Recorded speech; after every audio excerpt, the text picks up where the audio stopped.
그래서 성령님이 하시는 일을 우리가 잘 알고 우리 가운데 가시는 성령님의 인도와 다스림을 우리가 받아야 됩니다.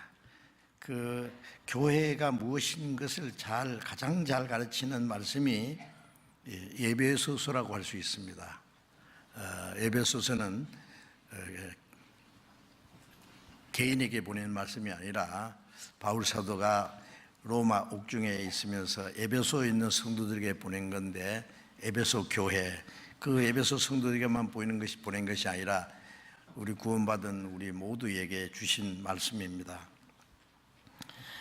그래서 에베소서 4장에 지난번에 계속 말씀드렸는데,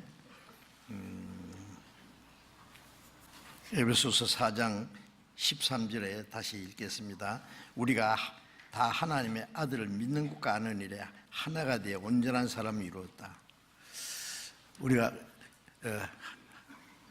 같은 하나님의 은혜로, 하나님의 생명으로, 하나님의 한 아버지, 우리는 형제 자매, 소망이 같고, 그리고 한 성령으로 하나가 됐습니다. 이제 사는 목적이 같고 성령의 인도하심을 받기 때문에 우리는 하나입니다. 그래서 성령의 인도를 받으면 낳는 사람들은 믿는 것도 하나고 아는 것도 하나입니다. 왜 믿는 것과 아는 것이 하나가 된다는 이 말씀을 강조했냐면은, 우리가 아는 대로 하나님은 한 분이시고 예수님도 한 분이고 성경도 하나고, 그런데 그 가운데 역사하는 성령님도 한 분이신데 어찌하여 예수 믿는 사람들이 교파가 그렇게 많고, 교파가 많든 말든 큰 문제가 아닌데 그 교파가 다른 것처럼 믿는 것도 다르고 아는 것도 다르기 때문에 믿는 사람들이 믿는 사람을 대적하고, 과거 기독교 역사 속에 보면은 하나님을 믿는 사람들이 하나님 믿는 사람을 죽이고, 이스라엘 백성들 하나님의 택한 사람인데 하나님의 아들 그리스도를 죽이고, 사도들을 죽이고 교회를 핍박했잖아요. 그러면서 하나님을 섬기는 예라고 그랬습니다.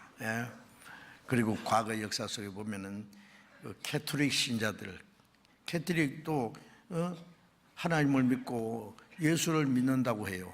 그런데 그리스도인들 얼마나 많이 죽인지 아십니까? 지금도 믿는 사람이 믿는 사람을 미워하고 핍박하고 대적하고, 그 이유가 뭐냐 하면은 믿는 것이 달라요.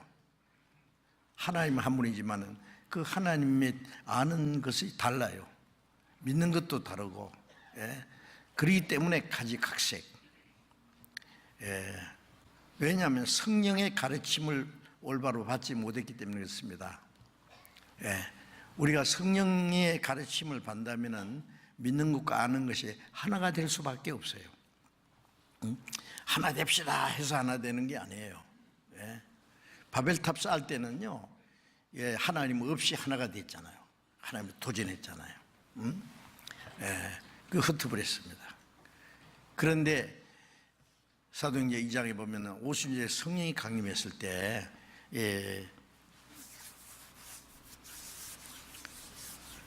여러 가지, 여러 지역에 온 사람들이 사도들이 하는 말씀을 하나로 알아들었어요. 통역도 없는데.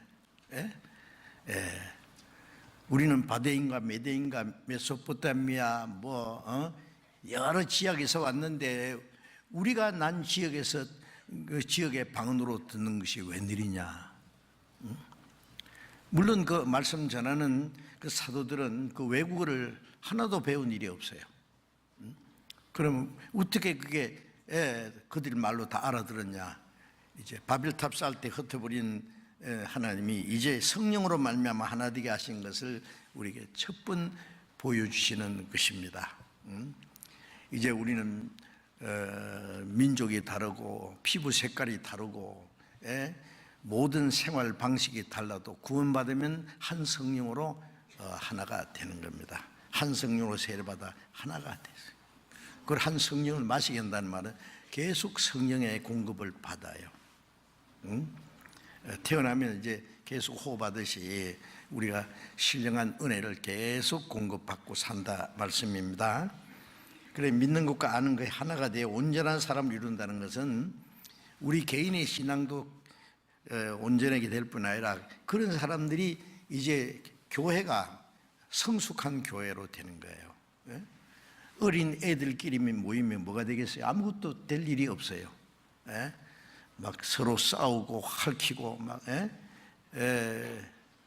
한때는 재밌게 놀다가 금방 싸우고 난리가 날 거예요.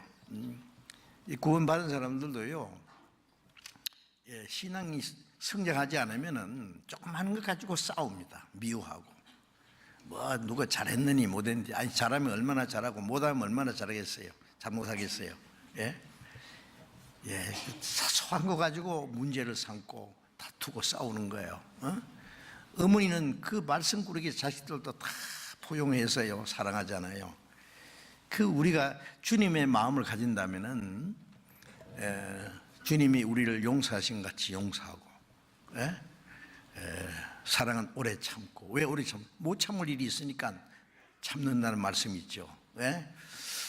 사랑은 교만하지 않고 자랑하지 않고 자기 유익을 구치 않고, 모든 걸 믿으며 잘 되기를 바라며 모든 걸 참으며 모든 걸 견디는 그런 마음이 있다면은 어찌 구원받은 사람들이 서로 다투고 싸우고 미워하고, 구원받은 사람들도 막 아차하면 주먹으로 휘두르고 말이에요. 그렇고 누구 꼴보기 싫어서 교회 가기 싫다. 그거는 성령의 인도를 받는 게 아니에요. 자, 그래서 이제 우리 신앙이 개인이 성장할 때 그런 사람들이, 성장한 사람들이 모이면은 이제 교회가 성숙한 교회가 되는 거예요. 그렇지 않습니까? 결혼할 때요, 아주 어린 아이하고 어른하고 같이 살겠어요? 결혼할 수 있어요? 같이 성장해야 돼요.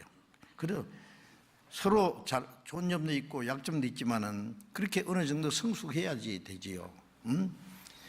우리가 신앙이 성장하면은 이제 서로의 약점을 감싸줄 수도 있고 참을 수도 있고 용서할 수도 있고, 그래서 그래서 온전한 사람을 이루는 거예요. 온전한 사람은 주님처럼 온전해지지는 않습니다. 이 땅에 사는 동안에. 그러나 점점 주님처럼 닮아가야 됩니다.